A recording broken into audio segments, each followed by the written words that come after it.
nombre del Padre, del Hijo y del Espíritu Santo. Bien, pues San Pablo, en su carta a los romanos, dice: no han recibido un espíritu de servidumbre para obrar todavía con temor. Pues este temor en el que vive la inmensa mayoría de las personas en la actualidad, no en una ciudad o en un país, sino en todo el mundo, el temor, el miedo en el que viven, pues es producido por el demonio. ¿Sí? Que nosotros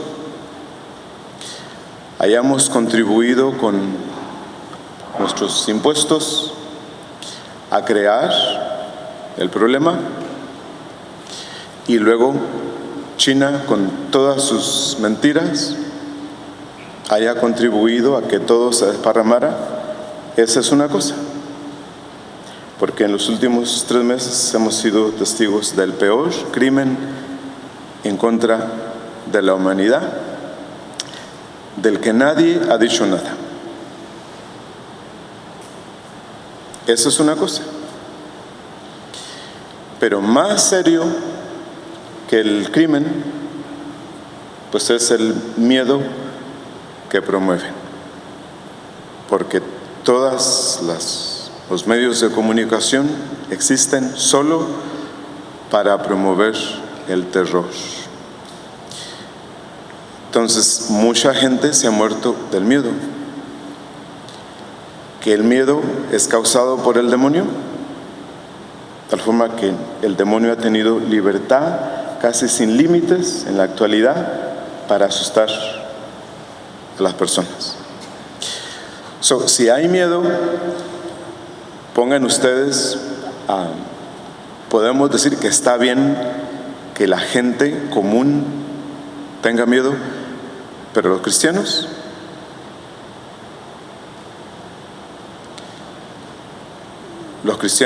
y el miedo no van juntos. Y si hay miedo en los cristianos es porque hay una crisis espiritual seria causada por el demonio. ¿Sí? Incluso la iglesia misma, como iglesia, ¿cuál es el mensaje que hemos promovido en la iglesia en general? Pues por sí o por no, vamos a cerrar todo, ustedes se las arreglan como puedan. ¿Sí? Cuando en la historia se ha visto que una persona, un gobierno, determine cuándo ustedes van a misa y cuándo no van a misa? Pues nunca. Pero como tienen miedo, nos volvemos sumisos. Hay que hacerle caso a todo mundo, taparnos la boca y no decir nada. ¿Sí? Pues tarde o temprano tenemos que salir de la cueva, del refugio, y acabar con esta situación. Empezando por el no promover el miedo. ¿Sí? Si ustedes van a visitar a alguien, pues no hablen de nada que tenga que ver con el problema. No se anden mandando videos o fotos o cosas así que tenga que ver con eso. Ustedes recuerdan cómo comenzó la distribución de noticias malas y negativas de Italia cuando empezó el problema, que mandaron una foto con cientos de ataúdes siendo sepultados en un cementerio en Italia. Y la gente se asustó. Pues esa fotografía es del 2014, cuando movieron un cementerio para otra parte.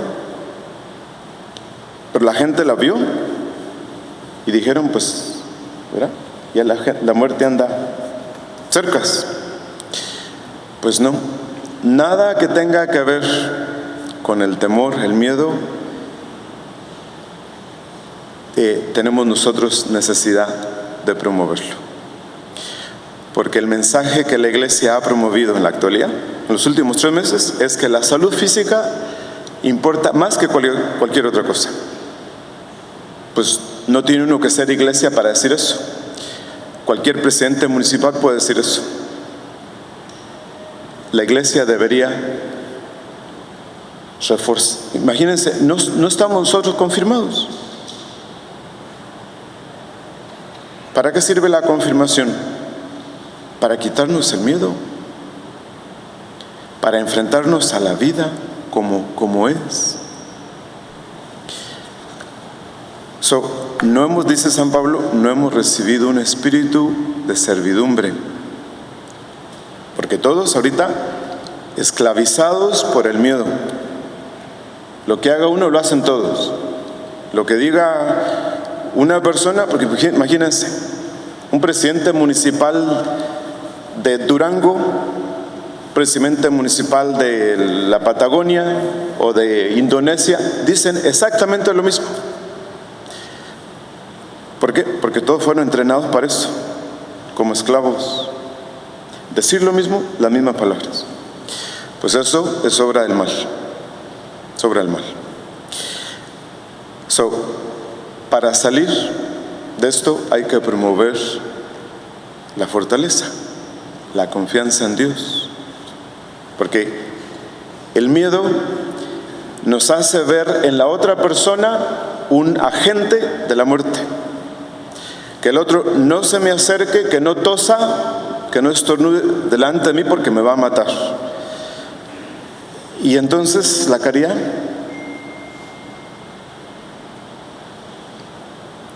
El amor a Dios y a los demás, ¿dónde se queda? Ni siquiera en la iglesia.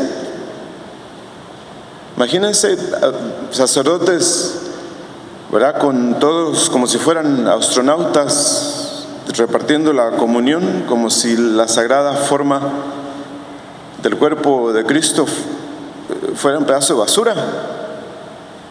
O mandando, ahí no están, ¿verdad?, mandando hostias en bolsitas para sándwiches, para que la gente comulgara en su casa. Esto es obra del demonio. Fíjense que la gente no puede hablar, no se puede confesar, y si se van a morir, que se mueran solos. Pues ahí está. Simple.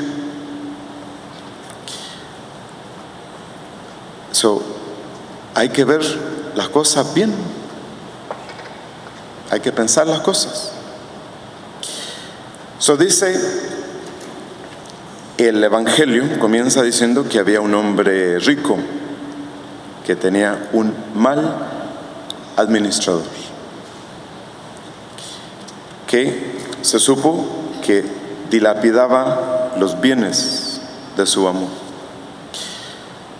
Pues al final de nuestra vida nosotros vamos a dar cuenta de nuestra administración, de lo que Dios nos ha dado y cómo lo hemos usado para su gloria y para salvación de nuestras almas. Entonces, dice el Evangelio que el amo felicitó al administrador por inteligente. No porque lo que haya hecho haya sido bueno, sino simplemente porque pensó las cosas. En los últimos 3 meses, la inmensa mayoría de la gente no ha usado la cabeza. Todo ha sido suspendido, cancelado, ¿verdad?, sin pensar. Y el Señor de la parábola felicita al administrador porque pensó las cosas para el futuro. Es decir, ¿qué voy a hacer cuando se me quite el puesto de la administración? Por eso dice que los de este mundo, los hijos de este mundo, son más inteligentes que los hijos de la luz. ¿Por qué? Porque prevén el futuro, piensan en el futuro. Pues nosotros también. ¿Qué voy a hacer con mi alma cuando se me quite el tiempo de la administración que tengo, el día que me muera? En eso hay que pensar. Y Dios nos ha dado a cada uno abundancia de bienes, que nada de lo que tenemos es nuestro y nada de lo que nos ha dado es para nosotros. El bien que podemos hacer no proviene de nosotros, es divino, y estamos aquí solo para administrar las cosas que les sirvan a los demás. ¿Sí? Por eso dice el Evangelio de San Mateo, al final, dice: todo lo que hicieron por el más pequeño de mis hermanos, lo hicieron conmigo. ¿Sí? Entonces, no tenemos nada de nosotros mismos, todo lo que tenemos le pertenece a Dios. Entonces, si somos prudentes, hay que preguntarle a Dios: ¿qué es lo que tú quieres que yo haga con lo que me has dado? ¿Cuál es tu voluntad? Porque todo lo que tenemos es de Dios. Es más, fíjense, el administrador representa a su amo. Nosotros representamos a Dios porque hacemos bien con lo que tenemos, porque administramos bien las cosas que Dios nos ha dado como siervos que somos. Entonces, hay que reconocer que todo lo que tenemos es de Dios. ¿Y qué hacemos con él? Pues nos dedicamos a las cosas que Dios nos ha pedido. ¿Recuerdan cuando se pierde el niño Jesús y lo encuentran? Y él les dice, la Virgen le dice: pues ¿no ves que nos metiste en un problema? Y él les dice: pues ¿cuál es el problema? Si ustedes saben que yo debo dedicarme a las cosas de mi Padre. Pues eso es lo que hacemos en el mundo. ¿Sí? Sin embargo, el orgullo quiere darnos el crédito a nosotros mismos por el bien que hacemos, por los dones o talentos que tenemos. Cada vez que nos olvidamos de quién son los bienes que tenemos, pecamos en contra de la voluntad de Dios. ¿Sí? Entonces, la voluntad de Dios es que su voluntad avance. Su voluntad avance, no la nuestra, sino la de Dios. ¿Y cuál es su voluntad? Atraer a todos hacia Él, y nosotros participamos en eso. ¿Sí? Entonces, ¿cuál es el don más grande que tenemos? Pues el don más grande que tenemos, aparte de la gracia y de la vida, pues es el tiempo. Dice, de acuerdo a Aristóteles, filósofo, que nace aproximadamente en el 384 y se muere en el 322 antes de Cristo. Dice Aristóteles que para él hay 3 tipos diferentes de vida. El primero, que es la búsqueda del placer y de la comodidad.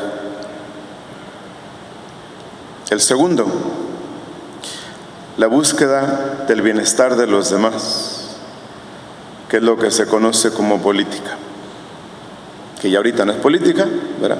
Es otra cosa. Y el tercero es la vida de la contemplación de la verdad.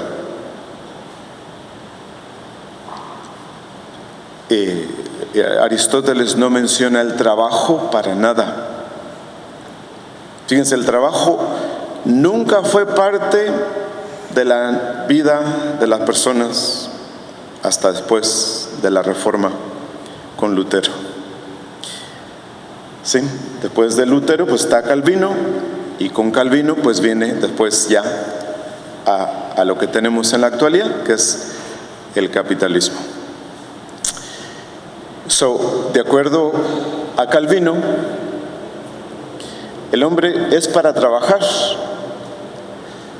porque como no sabe si ha sido destinado para salvarse o para perderse, por las buenas, por las dudas, hay que ponerle al trabajo, hay que mantenerse activo. Ahí está. El trabajo para Calvino es producto del miedo, de la desesperación. Y terminamos aquí en el sueño americano, que consiste solo en trabajar. Si ustedes se detienen para descansar del trabajo. Es más, ni durmiendo pueden dejar de trabajar. Pues eso es terrible. Eso no es vida. La vida más alta, de acuerdo a Aristóteles, y luego San Agustín también lo menciona, y Santo Tomás, la vida más elevada es la de la contemplación de la verdad. Que el hombre se detenga en las cosas y busque allí a Dios y agradezca a Dios y lo contemple y lo ame. Pero nosotros no tenemos tiempo para eso, porque ustedes tienen que producir, y si no producen se sienten mal. ¿Por qué? Porque el vecino produce. Sí.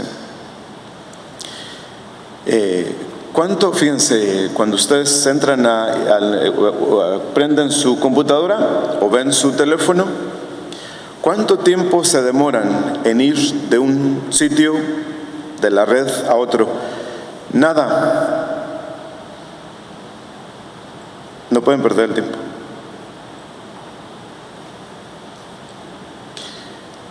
En cambio, hace 50 años, ¿cuánto se tardaban ustedes en ir de un pueblo a otro? Pues quizás una hora. Esa era la demorarse.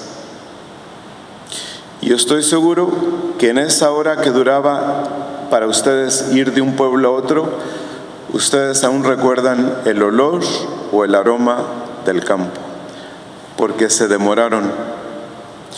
Una imagen o 100 imágenes las pueden ver en un segundo, pero el aroma se tarda. En eso consiste la contemplación. Que ustedes se detengan a pensar las cosas, a ver las cosas, a agradecer las cosas, a ver a Dios detrás de las cosas. No estamos aquí para producir ni para consumir. Estamos para practicar lo que vamos a estar haciendo durante el resto de la eternidad, que es contemplar a Dios. Entonces, la vida que es hoy es simplemente aceleración generalizada que priva al hombre de la capacidad de contemplación. Es más, la inmensa mayoría de la gente ni siquiera vive, porque para la mayoría vivir significa simplemente no estar dormidos. La vida es mucho más que eso. ¿Creen ustedes que la vida es cuidarnos de no morirnos? La vida es contemplar la belleza de Dios. ¿Sí? Entonces, demorarnos, detenernos, conseguir tiempo, amar el tiempo para ver a Dios, es lo más que podemos hacer, es lo mejor que podemos hacer. La eficacia en la actualidad, ¿cómo se mide? Se mide por la rapidez. Imagínense cuánto cuesta irse en avión de aquí a Texas. Pues 1 hora 25 minutos. ¿Y de qué me sirvió llegar en 1 hora 25 minutos si no vi nada? Pues de nada me sirvió. La rapidez es nada. Díganme ustedes, ¿cuántos de ustedes saben descansar? Pues no. Sabemos trabajar, preocuparnos y vivir con ansiedad y preocupación porque la necesidad es muy grande. Pues ahí está. Nos vemos sometidos a la presión de la aceleración. Y el tiempo que pasa, los días, dicen no, los días no son importantes. Debe haber un momento en 5 años o en 10 años que voy a estar feliz. Pues ahí se la llevan. Hasta el día que les cae un ataque al corazón y se les olvidó el tiempo y el trabajo y el dinero y todo lo demás. Fíjense, ¿por qué en la actualidad la vejez ya no es sinónimo de sabiduría?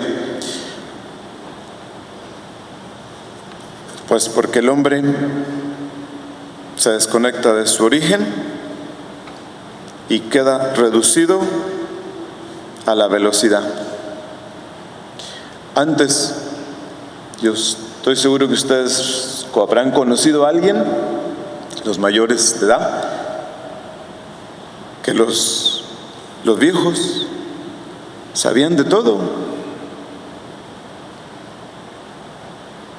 ¿Por qué?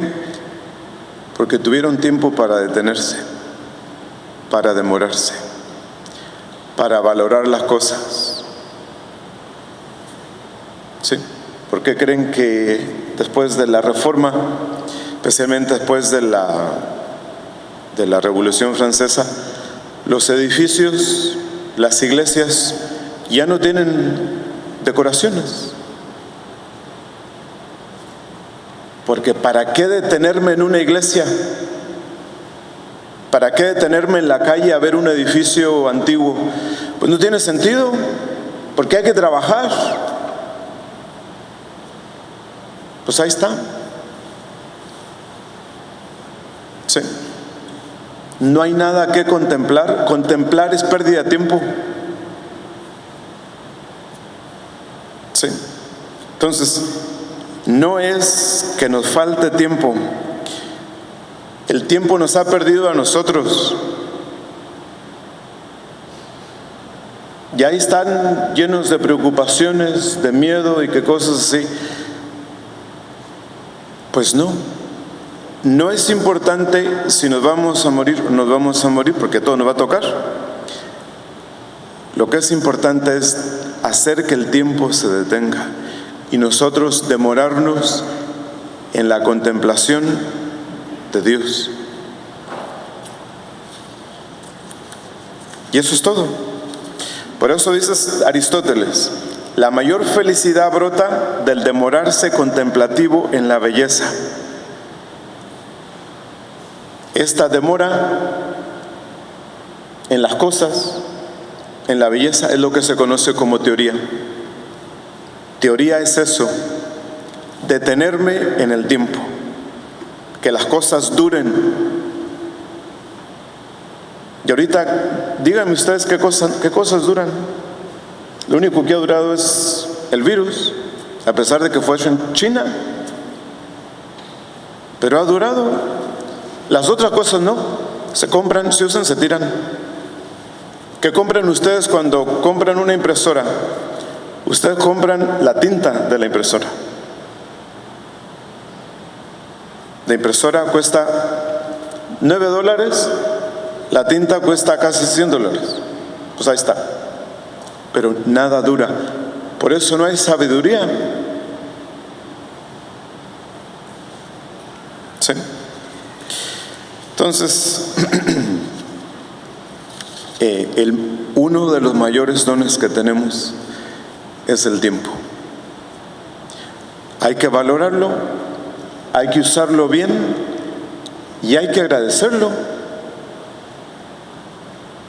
¿Qué pide un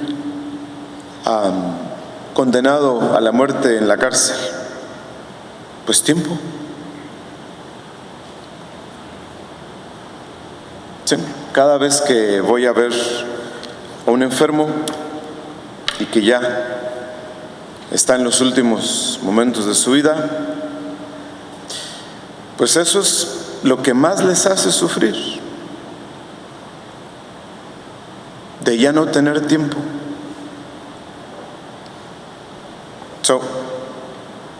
Fíjense, ni el dinero, ni el poder, ni nada en este mundo ha sido posible que detenga el mal que hemos vivido. La enfermedad, el contagio, nos detuvo. Y en la mayoría de los casos nos tiene detenidos. ¿Qué es lo que Dios quiere con esto? Pues que lo veamos, que lo contemplemos, que evaluemos cómo valoramos el tiempo y las cosas que son suyas, no nuestras. Agradezcámosle a Dios hoy que nos ha considerado dignos de ser administradores de los dones que nos ha dado, empezando por el don del tiempo. Y aprovechémoslo para amarlo, para servirlo, para estar con los demás. No 6 pies separados, para estar con los demás, porque el mal se vence juntos con los demás. ¿Para qué está la iglesia? Para que juntos venzamos el mal. Perdemos todos cuando cada quien se va a su casa y se encierra.